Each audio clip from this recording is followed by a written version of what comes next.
우리의 삶은 수많은 선택의 연속입니다. 아침에 눈을 뜨는 순간부터 잠자리에 들 때까지 우리는 크고 작은 결정들을 내려야만 합니다. 어떤 학교에 가야 할지, 어떤 직업을 가져야 할지, 누구와 인생을 함께 할지, 때로는 그 선택의 무게가 너무나 무겁게 느껴져 밤잠을 설치기도 합니다. 특히 모든 것이 경쟁이고 한 번의 선택이 인생 전체를 좌우할 것처럼 여겨지는 우리 사회 속에서 우리는 늘 불안과 초조함에 시달리곤 합니다. 과연 내가 올바른 길을 가고 있는 걸까? 어떻게 해야 후회 없는 삶을 살 수 있을까? 이 질문은 우리 모두의 마음속에 깊이 자리 잡고 있습니다. 오늘 우리는 바로 이 인생의 가장 근본적인 질문, 어떻게 사는 것이 지혜로운 삶이며 어떻게 사는 것이 어리석은 삶인가에 대해 함께 깊이 나누고자 합니다. 이 지혜의 말씀이 여러분의 삶의 등불이 되고 어두운 길을 밝히는 빛이 되기를 소망합니다. 본격적인 이야기를 시작하기에 앞서 잠시 여러분께 부탁의 말씀을 드립니다. 만약 이 메시지가 여러분의 마음에 울림을 준다면 구독과 공유를 통해 이 지혜와 은혜를 더 많은 분들과 함께 나누어 주십시오. 여러분의 작은 행동 하나하나가 방황하는 또 다른 영혼에게 하나님의 사랑을 전하는 귀한 통로가 될 것입니다. 주님의 이름으로 여러분의 삶에 축복이 가득하기를 기원합니다.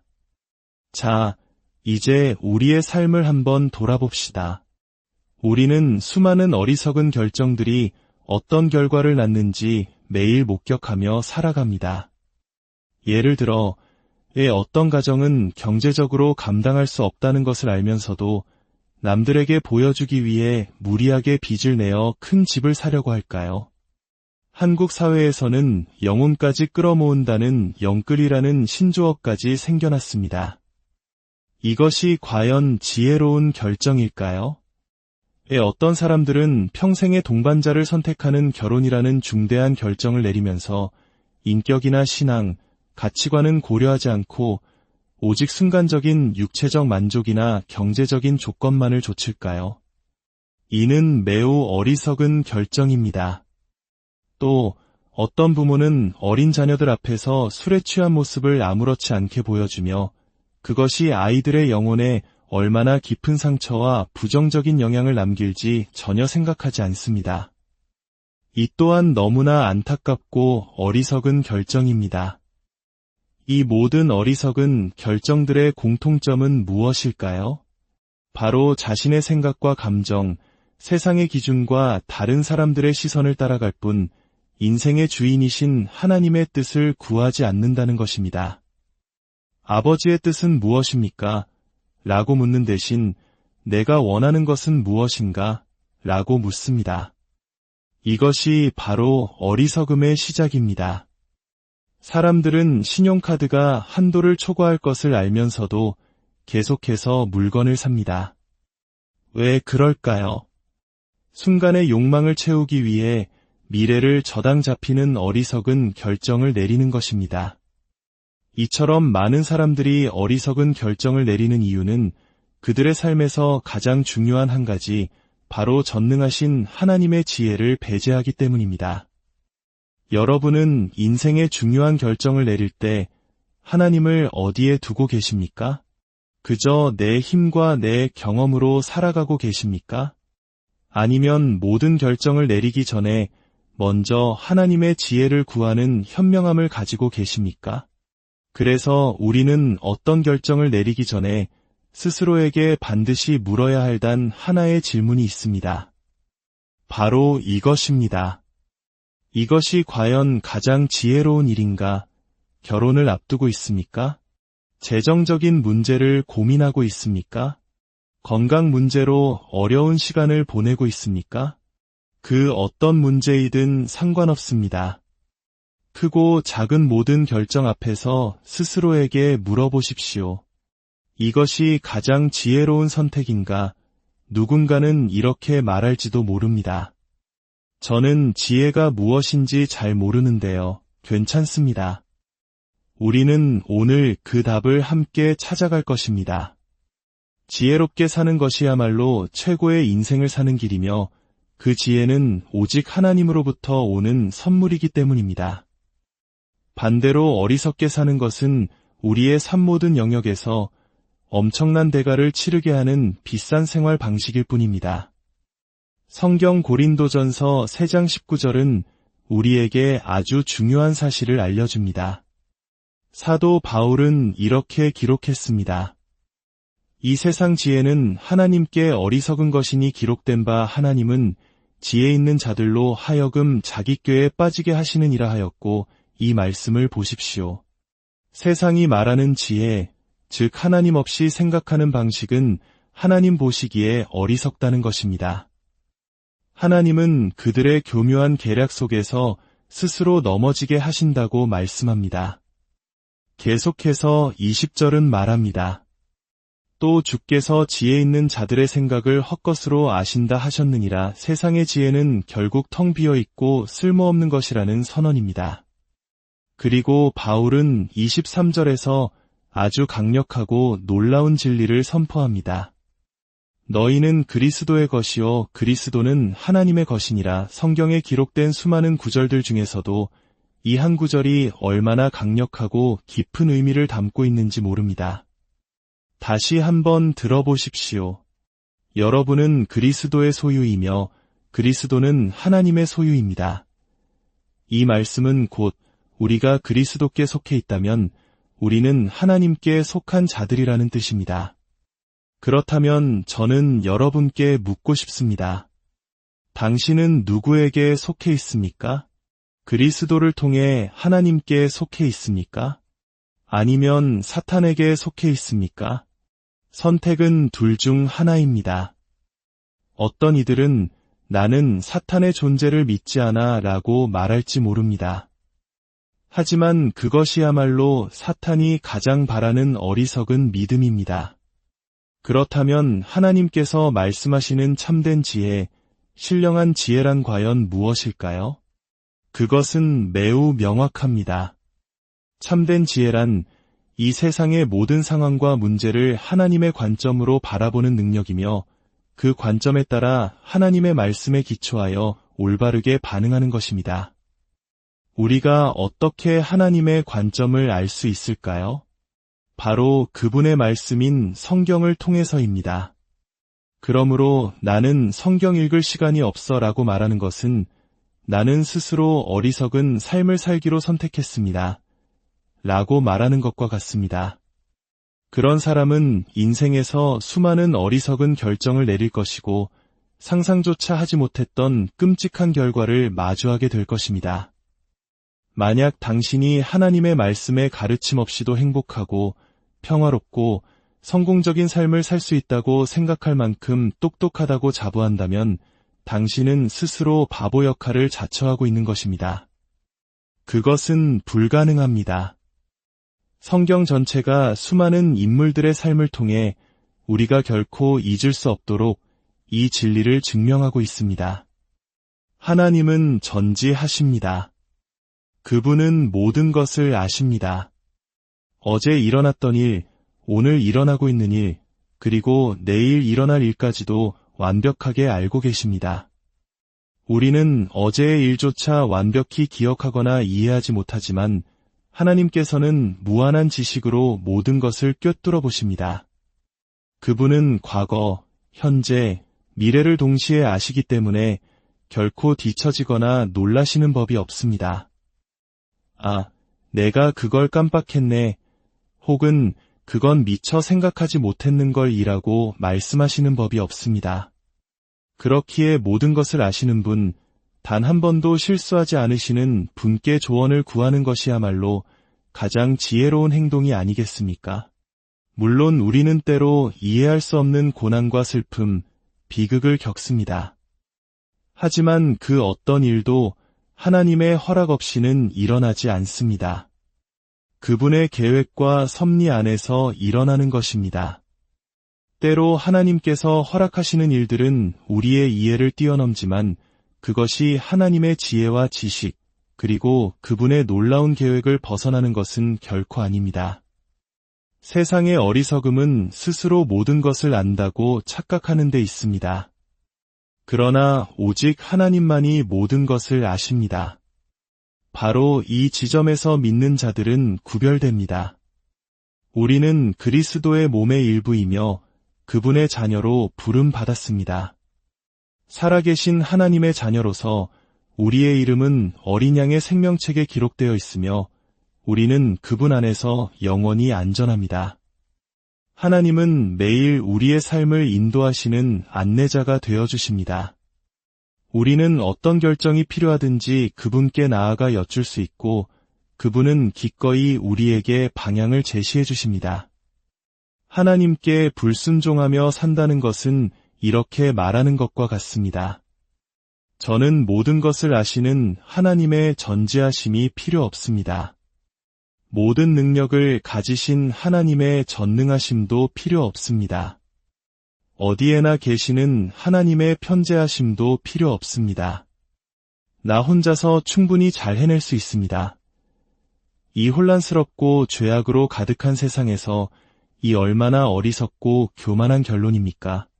우리 모두는 매일 매 순간 전능하신 하나님이 필요합니다. 야고보서 3장 13절은 우리에게 또 다른 중요한 질문을 던집니다. 너희 중에 지혜와 총명이 있는 자가 누구냐? 그는 선행으로 말미암아 지혜의 온유함으로 그 행함을 보일지니라. 그러나 이어서 14절과 15절은 다른 종류의 지혜에 대해 경고합니다.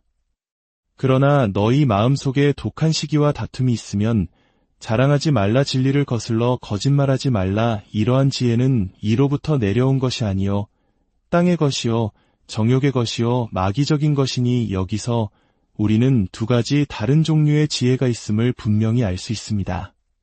하나는 하나님으로부터 오는 지혜이며 다른 하나는 인간의 생각에서 비롯된 세상의 지혜입니다.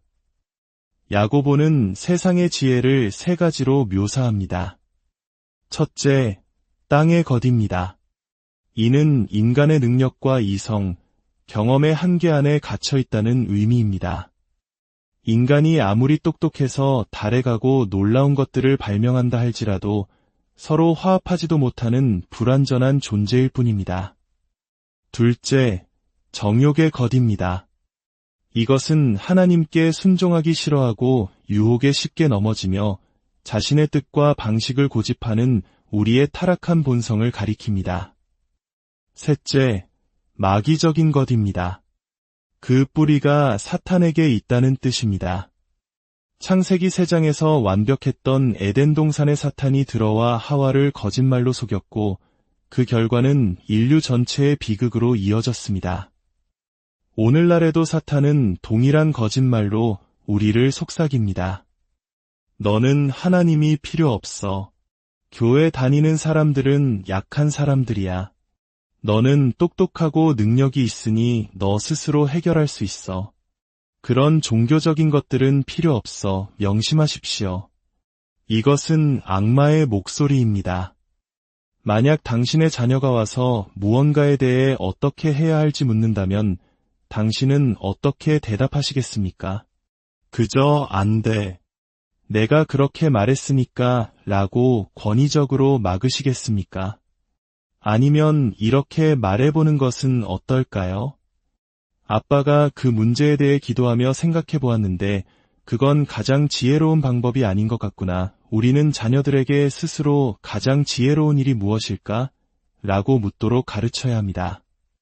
다른 친구들이 모두 무엇을 하는지가 기준이 아니라 하나님께서 보시기에 가장 지혜로운 것이 무엇인지를 묻는 습관을 길러주어야 합니다. 때로는 하나님께서 인도하시는 지혜로운 길이 다른 모든 사람들의 반대에 부딪힐 수도 있습니다. 그러나 기억하십시오. 세상 모든 사람의 지식을 합쳐도 하나님의 지혜와는 비교할 수 없습니다. 하나님께 순종하는 길은 결코 잘못될 수 없습니다. 절대로 잘못될 수 없습니다. 그렇다면 하나님으로부터 오는 지혜는 어떤 특징을 가질까요? 야고보서 3장 17절은 아름답게 묘사합니다.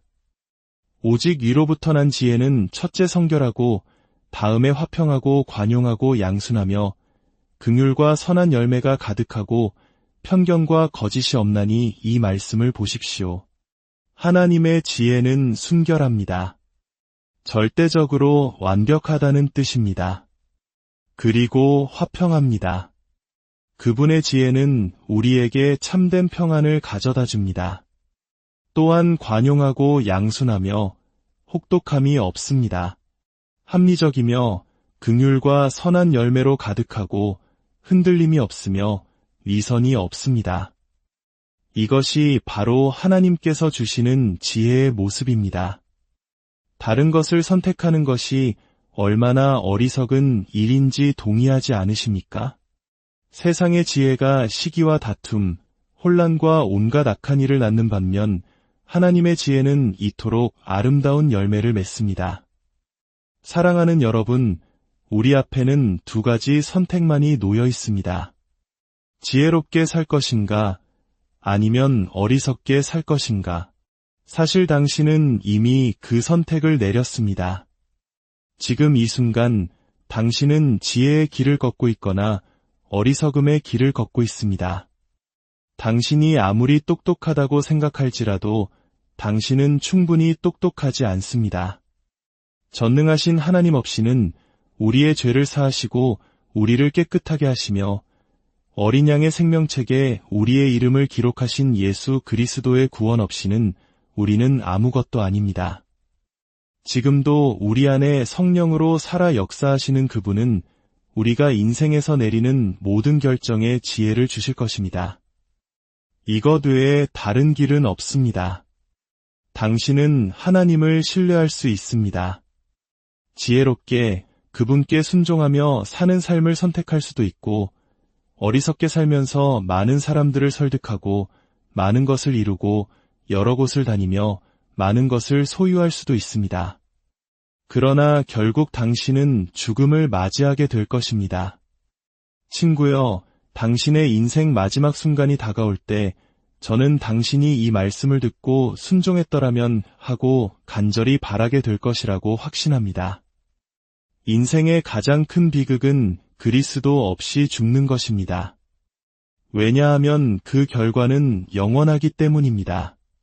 당신이 세상적으로는 유명하지 않고 많은 것을 가지지 못했을지라도 오직 하나님을 위해 살고 그분 앞에서 순종하며 걸어왔다면 그것이야말로 가장 가치 있는 삶입니다. 하나님의 가치 기준은 세상의 기준과 다릅니다. 그분이 보시기에 최고인 것은 세상이 생각하는 것과 전혀 다릅니다. 이제 마음을 정하십시오. 지혜롭게 사시겠습니까? 아니면 어리석게 사시겠습니까? 당신이 그리스도와 그분의 삶의 방식을 선택한다면 당신은 진정으로 지혜로운 자가 될 것입니다. 이것이 당신을 향한 저의 간절한 기도입니다. 거룩하신 아버지 하나님, 오늘 저희에게 지혜의 말씀을 허락하시니 진심으로 감사드립니다. 우리를 너무나 사랑하사 독생자 예수님을 보내주시어 우리의 모든 죄값을 대신 치르게 하신 그 놀라운 사랑을 생각할 때 우리가 어찌 주님께 순종하지 않을 수 있겠습니까? 이 메시지를 듣는 모든 이들이 정직하게 자신의 삶을 돌아보게 하시고 오직 진리의 말씀만을 붙들게 하여 주시옵소서. 사랑하는 아버지, 저희는 주님을 사랑합니다. 우리 모두를 향한 주님의 놀라운 은혜에 감사드리며 이 모든 말씀 우리 주 예수 그리스도의 이름으로 기도드립니다. 아멘. 이 말씀을 듣는 모든 분들의 가정과 직장, 그리고 삶의 모든 걸음 위에 하나님의 평강과 지혜가 늘 함께 하시기를 축복합니다. 우리의 삶은 수많은 선택의 연속입니다. 아침에 눈을 뜨는 순간부터 잠자리에 들 때까지 우리는 크고 작은 결정들을 내려야만 합니다. 어떤 학교에 가야 할지, 어떤 직업을 가져야 할지, 누구와 인생을 함께 할지, 때로는 그 선택의 무게가 너무나 무겁게 느껴져 밤잠을 설치기도 합니다. 특히 모든 것이 경쟁이고 한 번의 선택이 인생 전체를 좌우할 것처럼 여겨지는 우리 사회 속에서 우리는 늘 불안과 초조함에 시달리곤 합니다. 과연 내가 올바른 길을 가고 있는 걸까? 어떻게 해야 후회 없는 삶을 살 수 있을까? 이 질문은 우리 모두의 마음속에 깊이 자리 잡고 있습니다. 오늘 우리는 바로 이 인생의 가장 근본적인 질문, 어떻게 사는 것이 지혜로운 삶이며 어떻게 사는 것이 어리석은 삶인가에 대해 함께 깊이 나누고자 합니다. 이 지혜의 말씀이 여러분의 삶의 등불이 되고 어두운 길을 밝히는 빛이 되기를 소망합니다. 본격적인 이야기를 시작하기에 앞서 잠시 여러분께 부탁의 말씀을 드립니다.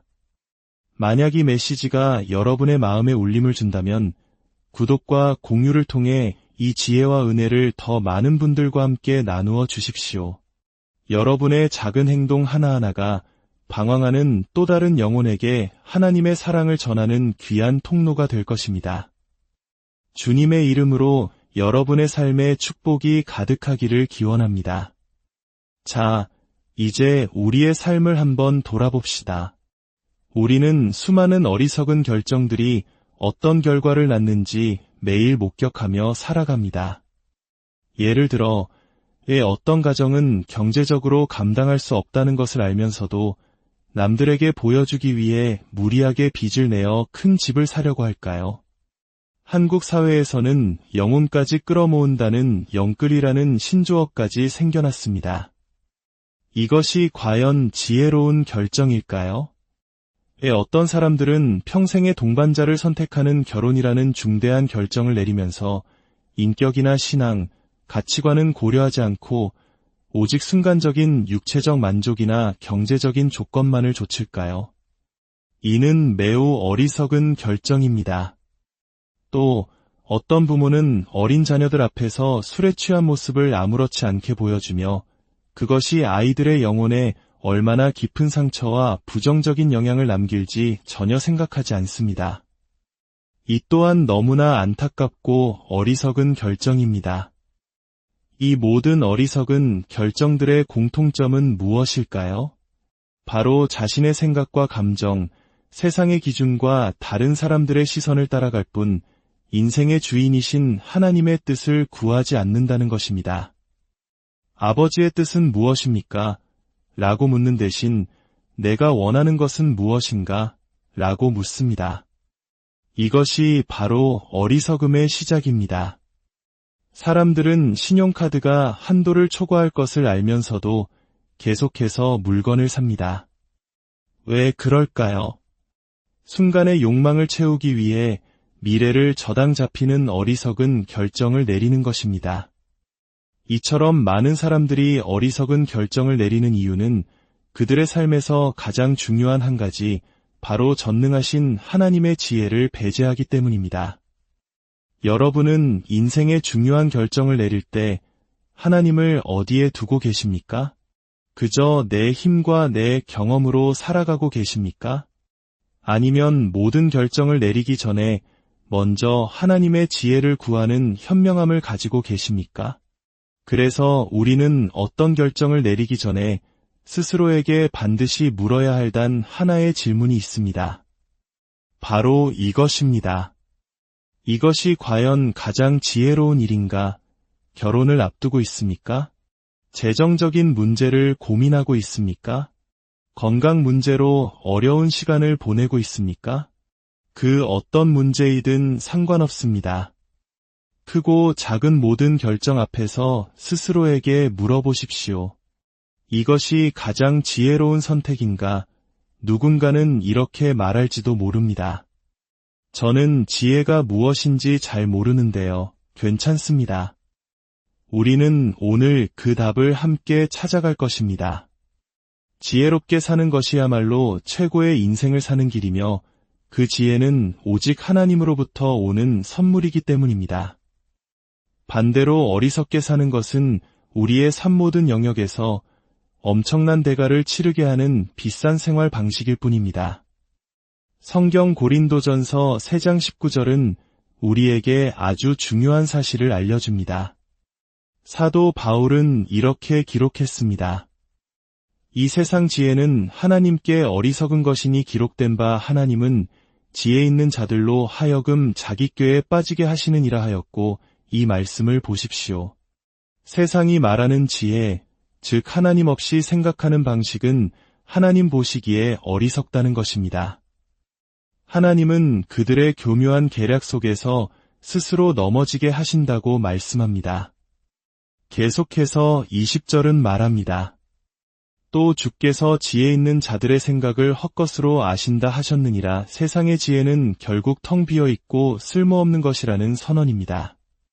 그리고 바울은 23절에서 아주 강력하고 놀라운 진리를 선포합니다. 너희는 그리스도의 것이요 그리스도는 하나님의 것이니라. 성경에 기록된 수많은 구절들 중에서도 이 한 구절이 얼마나 강력하고 깊은 의미를 담고 있는지 모릅니다. 다시 한번 들어보십시오. 여러분은 그리스도의 소유이며 그리스도는 하나님의 소유입니다. 이 말씀은 곧 우리가 그리스도께 속해 있다면 우리는 하나님께 속한 자들이라는 뜻입니다. 그렇다면 저는 여러분께 묻고 싶습니다. 당신은 누구에게 속해 있습니까? 그리스도를 통해 하나님께 속해 있습니까? 아니면 사탄에게 속해 있습니까? 선택은 둘 중 하나입니다. 어떤 이들은 나는 사탄의 존재를 믿지 않아 라고 말할지 모릅니다. 하지만 그것이야말로 사탄이 가장 바라는 어리석은 믿음입니다. 그렇다면 하나님께서 말씀하시는 참된 지혜, 신령한 지혜란 과연 무엇일까요? 그것은 매우 명확합니다. 참된 지혜란 이 세상의 모든 상황과 문제를 하나님의 관점으로 바라보는 능력이며 그 관점에 따라 하나님의 말씀에 기초하여 올바르게 반응하는 것입니다. 우리가 어떻게 하나님의 관점을 알 수 있을까요? 바로 그분의 말씀인 성경을 통해서입니다. 그러므로 나는 성경 읽을 시간이 없어 라고 말하는 것은 나는 스스로 어리석은 삶을 살기로 선택했습니다. 라고 말하는 것과 같습니다. 그런 사람은 인생에서 수많은 어리석은 결정을 내릴 것이고 상상조차 하지 못했던 끔찍한 결과를 마주하게 될 것입니다. 만약 당신이 하나님의 말씀에 가르침 없이도 행복하고 평화롭고 성공적인 삶을 살 수 있다고 생각할 만큼 똑똑하다고 자부한다면 당신은 스스로 바보 역할을 자처하고 있는 것입니다. 그것은 불가능합니다. 성경 전체가 수많은 인물들의 삶을 통해 우리가 결코 잊을 수 없도록 이 진리를 증명하고 있습니다. 하나님은 전지하십니다. 그분은 모든 것을 아십니다. 어제 일어났던 일, 오늘 일어나고 있는 일, 그리고 내일 일어날 일까지도 완벽하게 알고 계십니다. 우리는 어제의 일조차 완벽히 기억하거나 이해하지 못하지만 하나님께서는 무한한 지식으로 모든 것을 꿰뚫어 보십니다. 그분은 과거, 현재, 미래를 동시에 아시기 때문에 결코 뒤처지거나 놀라시는 법이 없습니다. 아, 내가 그걸 깜빡했네. 혹은 그건 미처 생각하지 못했는걸 이라고 말씀하시는 법이 없습니다. 그렇기에 모든 것을 아시는 분, 단 한 번도 실수하지 않으시는 분께 조언을 구하는 것이야말로 가장 지혜로운 행동이 아니겠습니까? 물론 우리는 때로 이해할 수 없는 고난과 슬픔, 비극을 겪습니다. 하지만 그 어떤 일도 하나님의 허락 없이는 일어나지 않습니다. 그분의 계획과 섭리 안에서 일어나는 것입니다. 때로 하나님께서 허락하시는 일들은 우리의 이해를 뛰어넘지만 그것이 하나님의 지혜와 지식, 그리고 그분의 놀라운 계획을 벗어나는 것은 결코 아닙니다. 세상의 어리석음은 스스로 모든 것을 안다고 착각하는 데 있습니다. 그러나 오직 하나님만이 모든 것을 아십니다. 바로 이 지점에서 믿는 자들은 구별됩니다. 우리는 그리스도의 몸의 일부이며 그분의 자녀로 부름받았습니다. 살아계신 하나님의 자녀로서 우리의 이름은 어린 양의 생명책에 기록되어 있으며 우리는 그분 안에서 영원히 안전합니다. 하나님은 매일 우리의 삶을 인도하시는 안내자가 되어주십니다. 우리는 어떤 결정이 필요하든지 그분께 나아가 여쭐 수 있고 그분은 기꺼이 우리에게 방향을 제시해 주십니다. 하나님께 불순종하며 산다는 것은 이렇게 말하는 것과 같습니다. 저는 모든 것을 아시는 하나님의 전지하심이 필요 없습니다. 모든 능력을 가지신 하나님의 전능하심도 필요 없습니다. 어디에나 계시는 하나님의 편재하심도 필요 없습니다. 나 혼자서 충분히 잘 해낼 수 있습니다.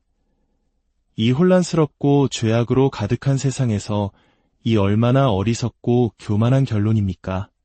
우리 모두는 매일 매 순간 전능하신 하나님이 필요합니다. 야고보서 3장 13절은 우리에게 또 다른 중요한 질문을 던집니다. 너희 중에 지혜와 총명이 있는 자가 누구냐?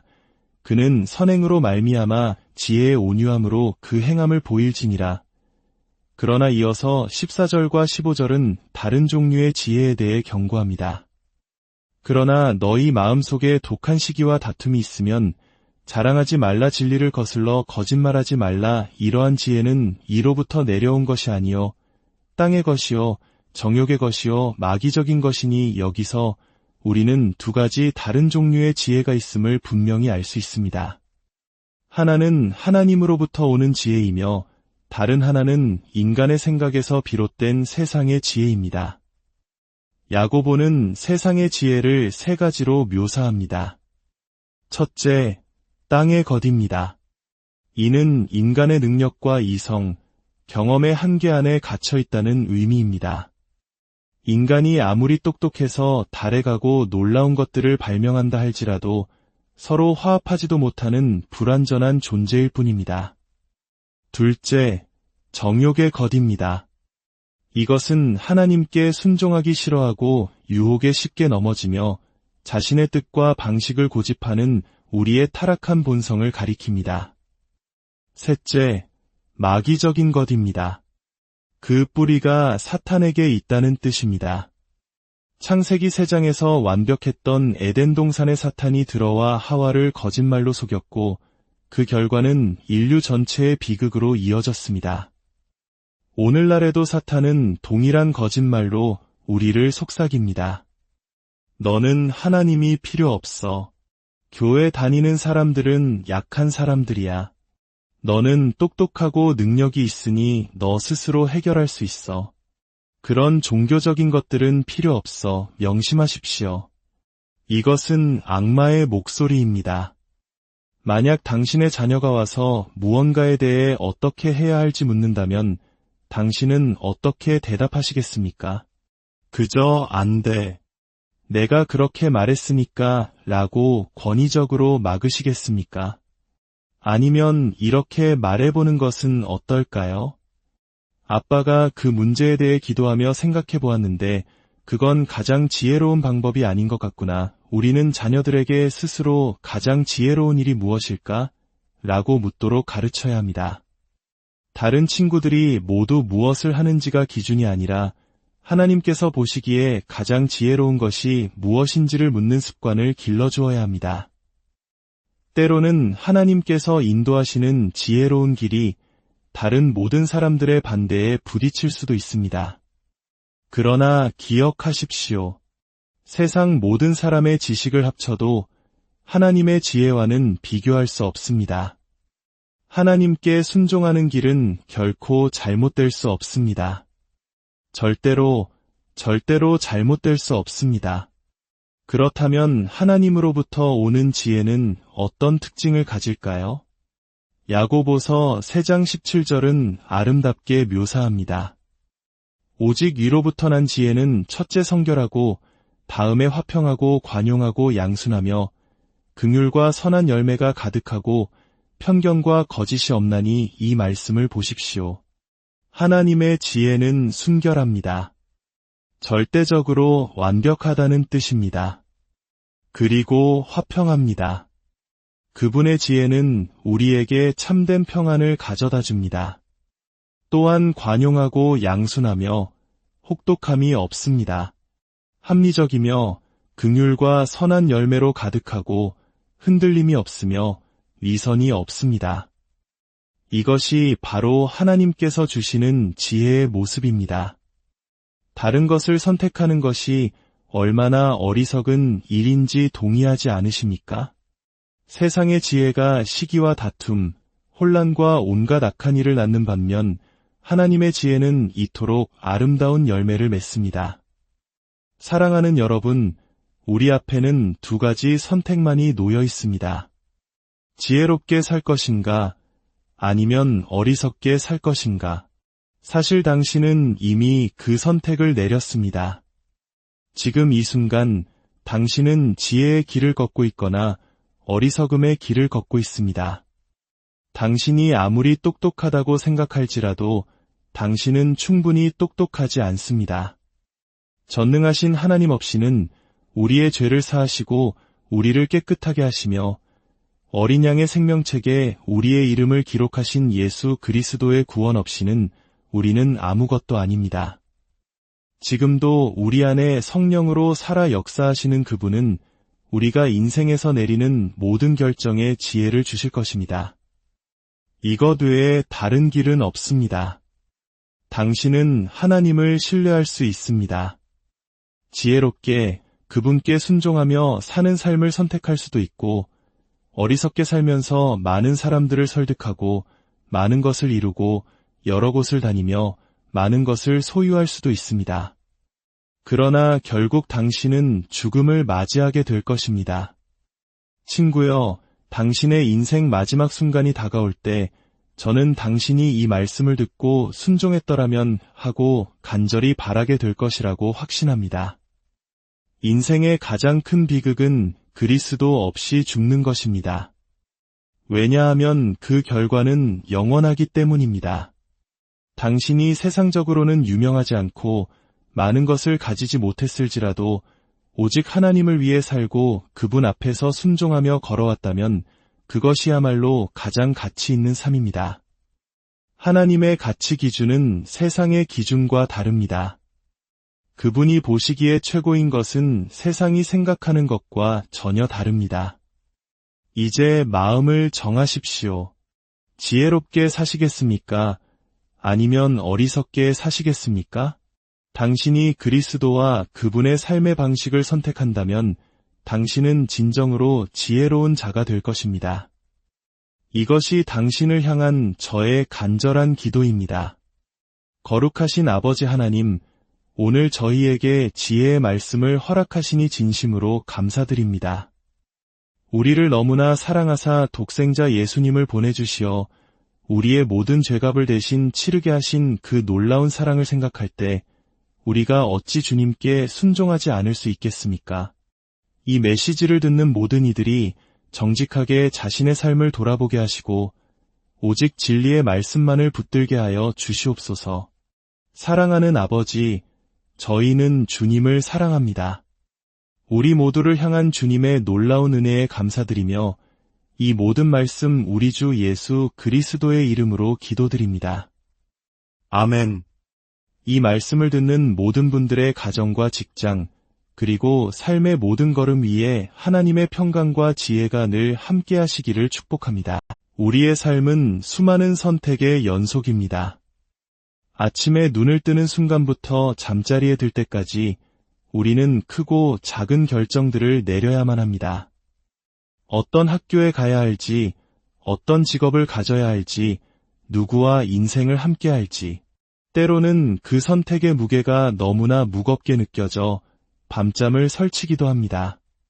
특히 모든 것이 경쟁이고 한 번의 선택이 인생 전체를 좌우할 것처럼 여겨지는 우리 사회 속에서 우리는 늘 불안과 초조함에 시달리곤 합니다. 과연 내가 올바른 길을 가고 있는 걸까? 어떻게 해야 후회 없는 삶을 살 수 있을까?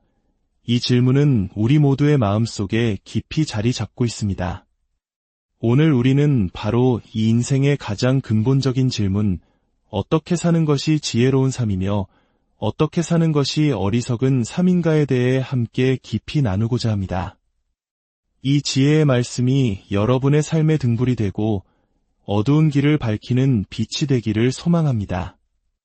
본격적인 이야기를 시작하기에 앞서 잠시 여러분께 부탁의 말씀을 드립니다. 만약 이 메시지가 여러분의 마음에 울림을 준다면 구독과 공유를 통해 이 지혜와 은혜를 더 많은 분들과 함께 나누어 주십시오. 여러분의 작은 행동 하나하나가 방황하는 또 다른 영혼에게 하나님의 사랑을 전하는 귀한 통로가 될 것입니다. 주님의 이름으로 여러분의 삶에 축복이 가득하기를 기원합니다. 자, 이제 우리의 삶을 한번 돌아봅시다. 우리는 수많은 어리석은 결정들이 어떤 결과를 낳는지 매일 목격하며 살아갑니다. 예를 들어, 어떤 가정은 경제적으로 감당할 수 없다는 것을 알면서도 남들에게 보여주기 위해 무리하게 빚을 내어 큰 집을 사려고 할까요? 한국 사회에서는 영혼까지 끌어모은다는 영끌이라는 신조어까지 생겨났습니다. 이것이 과연 지혜로운 결정일까요?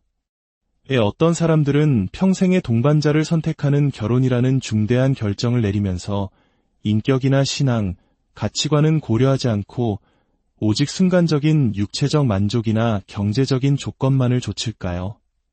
이는 매우 어리석은 결정입니다.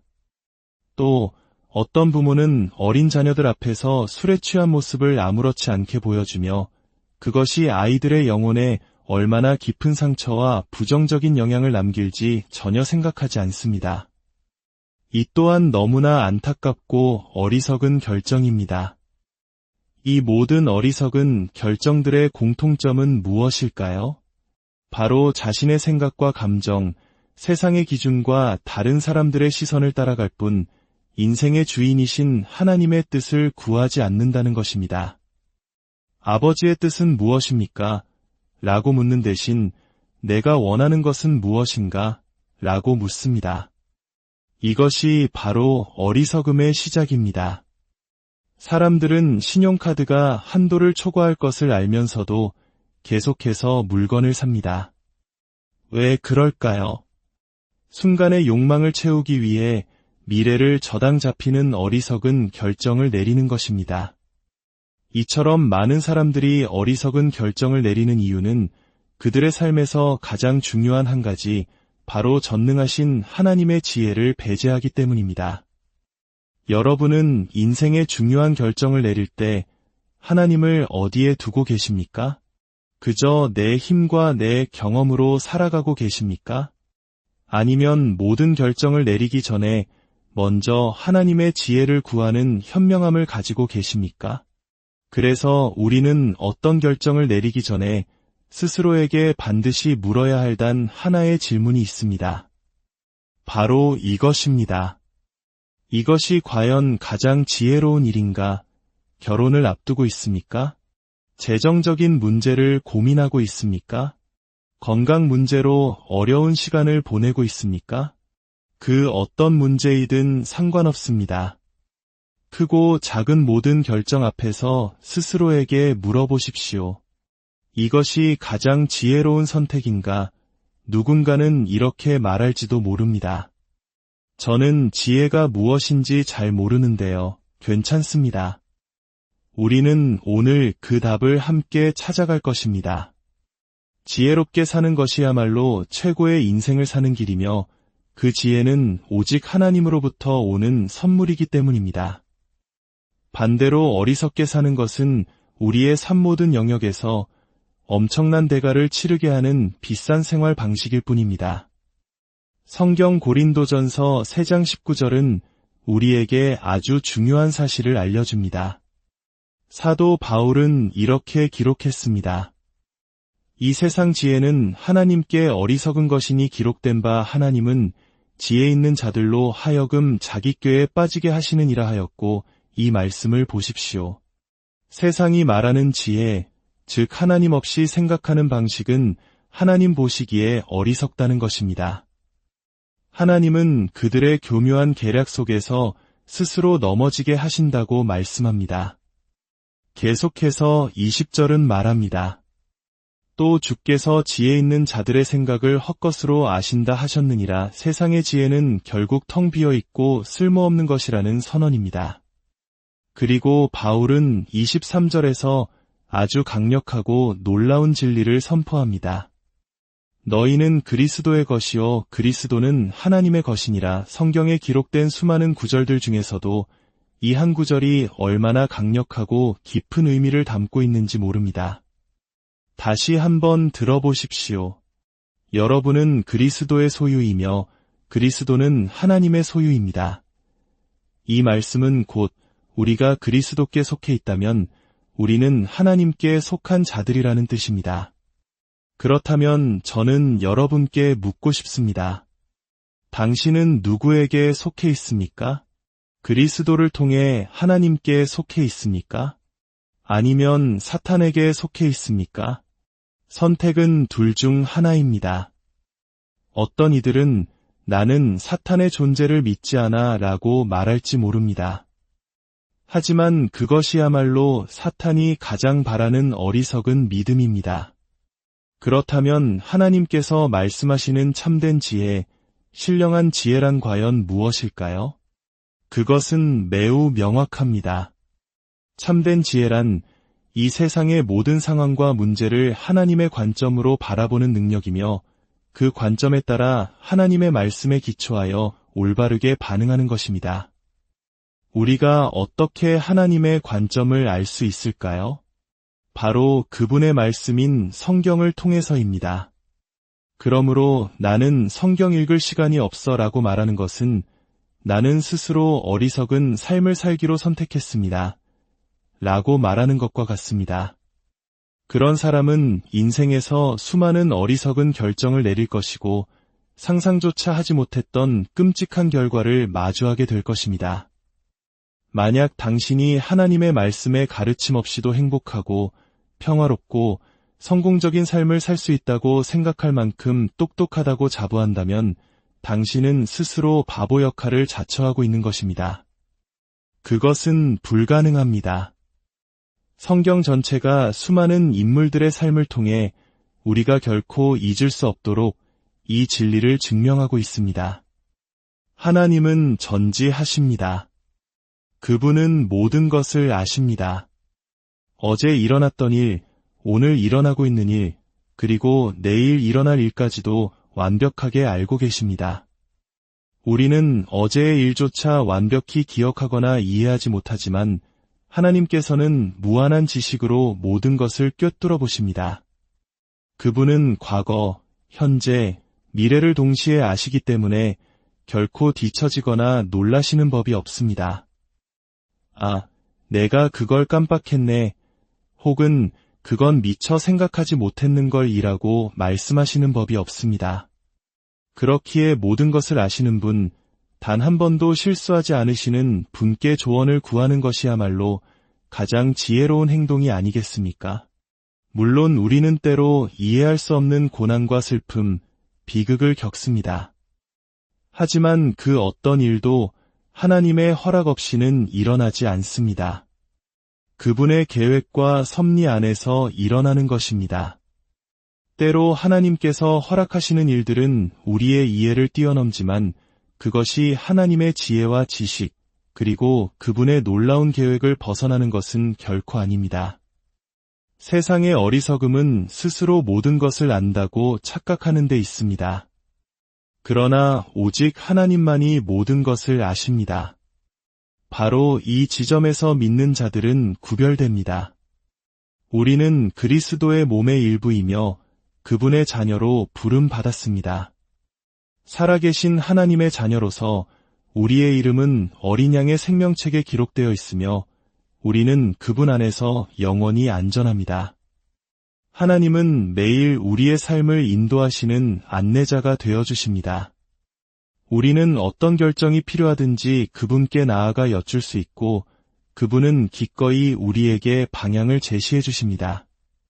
하나님께 불순종하며 산다는 것은 이렇게 말하는 것과 같습니다. 저는 모든 것을 아시는 하나님의 전지하심이 필요 없습니다. 모든 능력을 가지신 하나님의 전능하심도 필요 없습니다. 어디에나 계시는 하나님의 편재하심도 필요 없습니다. 나 혼자서 충분히 잘 해낼 수 있습니다. 이 혼란스럽고 죄악으로 가득한 세상에서 이 얼마나 어리석고 교만한 결론입니까? 우리 모두는 매일 매 순간 전능하신 하나님이 필요합니다. 야고보서 3장 13절은 우리에게 또 다른 중요한 질문을 던집니다. 너희 중에 지혜와 총명이 있는 자가 누구냐? 그는 선행으로 말미암아 지혜의 온유함으로 그 행함을 보일지니라. 그러나 이어서 14절과 15절은 다른 종류의 지혜에 대해 경고합니다.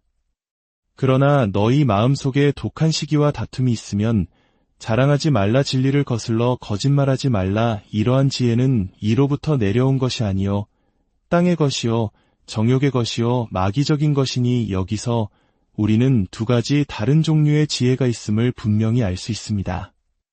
하나는 하나님으로부터 오는 지혜이며 다른 하나는 인간의 생각에서 비롯된 세상의 지혜입니다. 야고보는 세상의 지혜를 세 가지로 묘사합니다. 첫째, 땅의 것입니다. 이는 인간의 능력과 이성, 경험의 한계 안에 갇혀 있다는 의미입니다. 인간이 아무리 똑똑해서 달에 가고 놀라운 것들을 발명한다 할지라도 서로 화합하지도 못하는 불완전한 존재일 뿐입니다. 둘째, 정욕의 것입니다. 이것은 하나님께 순종하기 싫어하고 유혹에 쉽게 넘어지며 자신의 뜻과 방식을 고집하는 우리의 타락한 본성을 가리킵니다. 셋째, 마귀적인 것입니다. 그 뿌리가 사탄에게 있다는 뜻입니다. 창세기 3장에서 완벽했던 에덴 동산의 사탄이 들어와 하와를 거짓말로 속였고 그 결과는 인류 전체의 비극으로 이어졌습니다. 오늘날에도 사탄은 동일한 거짓말로 우리를 속삭입니다. 너는 하나님이 필요 없어.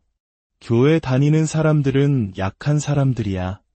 너는 똑똑하고 능력이 있으니 너 스스로 해결할 수 있어. 그런 종교적인 것들은 필요 없어. 명심하십시오. 이것은 악마의 목소리입니다. 만약 당신의 자녀가 와서 무언가에 대해 어떻게 해야 할지 묻는다면 당신은 어떻게 대답하시겠습니까? 그저 안 돼. 내가 그렇게 말했으니까 라고 권위적으로 막으시겠습니까? 아니면 이렇게 말해보는 것은 어떨까요? 아빠가 그 문제에 대해 기도하며 생각해 보았는데 그건 가장 지혜로운 방법이 아닌 것 같구나. 우리는 자녀들에게 스스로 가장 지혜로운 일이 무엇일까? 라고 묻도록 가르쳐야 합니다. 다른 친구들이 모두 무엇을 하는지가 기준이 아니라 하나님께서 보시기에 가장 지혜로운 것이 무엇인지를 묻는 습관을 길러주어야 합니다. 때로는 하나님께서 인도하시는 지혜로운 길이 다른 모든 사람들의 반대에 부딪힐 수도 있습니다. 그러나 기억하십시오. 세상 모든 사람의 지식을 합쳐도 하나님의 지혜와는 비교할 수 없습니다. 하나님께 순종하는 길은 결코 잘못될 수 없습니다. 절대로 잘못될 수 없습니다. 그렇다면 하나님으로부터 오는 지혜는 어떤 특징을 가질까요? 야고보서 3장 17절은 아름답게 묘사합니다. 오직 위로부터 난 지혜는 첫째 성결하고 다음에 화평하고 관용하고 양순하며 긍휼과 선한 열매가 가득하고 편견과 거짓이 없나니, 이 말씀을 보십시오. 하나님의 지혜는 순결합니다. 절대적으로 완벽하다는 뜻입니다. 그리고 화평합니다. 그분의 지혜는 우리에게 참된 평안을 가져다 줍니다. 또한 관용하고 양순하며 혹독함이 없습니다. 합리적이며 긍휼과 선한 열매로 가득하고 흔들림이 없으며 위선이 없습니다. 이것이 바로 하나님께서 주시는 지혜의 모습입니다. 다른 것을 선택하는 것이 얼마나 어리석은 일인지 동의하지 않으십니까? 세상의 지혜가 시기와 다툼, 혼란과 온갖 악한 일을 낳는 반면 하나님의 지혜는 이토록 아름다운 열매를 맺습니다. 사랑하는 여러분, 우리 앞에는 두 가지 선택만이 놓여 있습니다. 지혜롭게 살 것인가, 아니면 어리석게 살 것인가. 사실 당신은 이미 그 선택을 내렸습니다. 지금 이 순간 당신은 지혜의 길을 걷고 있거나 어리석음의 길을 걷고 있습니다. 당신이 아무리 똑똑하다고 생각할지라도 당신은 충분히 똑똑하지 않습니다. 전능하신 하나님 없이는 우리의 죄를 사하시고 우리를 깨끗하게 하시며 어린 양의 생명책에 우리의 이름을 기록하신 예수 그리스도의 구원 없이는 우리는 아무것도 아닙니다. 지금도 우리 안에 성령으로 살아 역사하시는 그분은 우리가 인생에서 내리는 모든 결정에 지혜를 주실 것입니다. 이것 외에 다른 길은 없습니다. 당신은 하나님을 신뢰할 수 있습니다. 지혜롭게 그분께 순종하며 사는 삶을 선택할 수도 있고, 어리석게 살면서 많은 사람들을 설득하고 많은 것을 이루고 여러 곳을 다니며 많은 것을 소유할 수도 있습니다. 그러나 결국 당신은 죽음을 맞이하게 될 것입니다. 친구여, 당신의 인생 마지막 순간이 다가올 때 저는 당신이 이 말씀을 듣고 순종했더라면 하고 간절히 바라게 될 것이라고 확신합니다. 인생의 가장 큰 비극은 그리스도 없이 죽는 것입니다. 왜냐하면 그 결과는 영원하기 때문입니다. 당신이 세상적으로는 유명하지 않고 많은 것을 가지지 못했을지라도 오직 하나님을 위해 살고 그분 앞에서 순종하며 걸어왔다면 그것이야말로 가장 가치 있는 삶입니다. 하나님의 가치 기준은 세상의 기준과 다릅니다. 그분이 보시기에 최고인 것은 세상이 생각하는 것과 전혀 다릅니다. 이제 마음을 정하십시오. 지혜롭게 사시겠습니까? 아니면 어리석게 사시겠습니까? 당신이 그리스도와 그분의 삶의 방식을 선택한다면 당신은 진정으로 지혜로운 자가 될 것입니다. 이것이 당신을 향한 저의 간절한 기도입니다. 거룩하신 아버지 하나님, 오늘 저희에게 지혜의 말씀을 허락하시니 진심으로 감사드립니다. 우리를 너무나 사랑하사 독생자 예수님을 보내주시어 우리의 모든 죄값을 대신 치르게 하신 그 놀라운 사랑을 생각할 때 우리가 어찌 주님께 순종하지 않을 수 있겠습니까? 이 메시지를 듣는 모든 이들이 정직하게 자신의 삶을 돌아보게 하시고 오직 진리의 말씀만을 붙들게 하여 주시옵소서. 사랑하는 아버지, 저희는 주님을 사랑합니다. 우리 모두를 향한 주님의 놀라운 은혜에 감사드리며 이 모든 말씀 우리 주 예수 그리스도의 이름으로 기도드립니다. 아멘. 이 말씀을 듣는 모든 분들의 가정과 직장, 그리고 삶의 모든 걸음 위에 하나님의 평강과 지혜가 늘 함께 하시기를 축복합니다. 우리의 삶은 수많은 선택의 연속입니다. 아침에 눈을 뜨는 순간부터 잠자리에 들 때까지 우리는 크고 작은 결정들을 내려야만 합니다. 어떤 학교에 가야 할지, 어떤 직업을 가져야 할지, 누구와 인생을 함께 할지, 때로는 그 선택의 무게가 너무나 무겁게 느껴져 밤잠을 설치기도 합니다. 특히 모든 것이 경쟁이고 한 번의 선택이 인생 전체를 좌우할 것처럼 여겨지는 우리 사회 속에서 우리는 늘 불안과 초조함에 시달리곤 합니다. 과연 내가 올바른 길을 가고 있는 걸까? 어떻게 해야 후회 없는 삶을 살 수 있을까? 이 질문은 우리 모두의 마음속에 깊이 자리 잡고 있습니다. 오늘 우리는 바로 이 인생의 가장 근본적인 질문, 어떻게 사는 것이 지혜로운 삶이며 어떻게 사는 것이 어리석은 삶인가에 대해 함께 깊이 나누고자 합니다. 이 지혜의 말씀이 여러분의 삶의 등불이 되고 어두운 길을 밝히는 빛이 되기를 소망합니다. 본격적인 이야기를 시작하기에 앞서 잠시 여러분께 부탁의 말씀을 드립니다.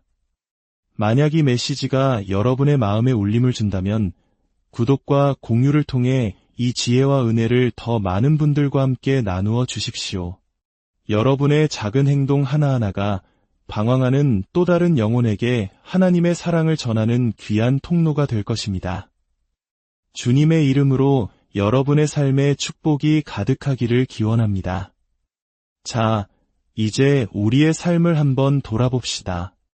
우리는 수많은 어리석은 결정들이 어떤 결과를 낳는지 매일 목격하며 살아갑니다. 예를 들어, 왜 어떤 가정은 경제적으로 감당할 수 없다는 것을 알면서도 남들에게 보여주기 위해 무리하게 빚을 내어 큰 집을 사려고 할까요? 한국 사회에서는 영혼까지 끌어모은다는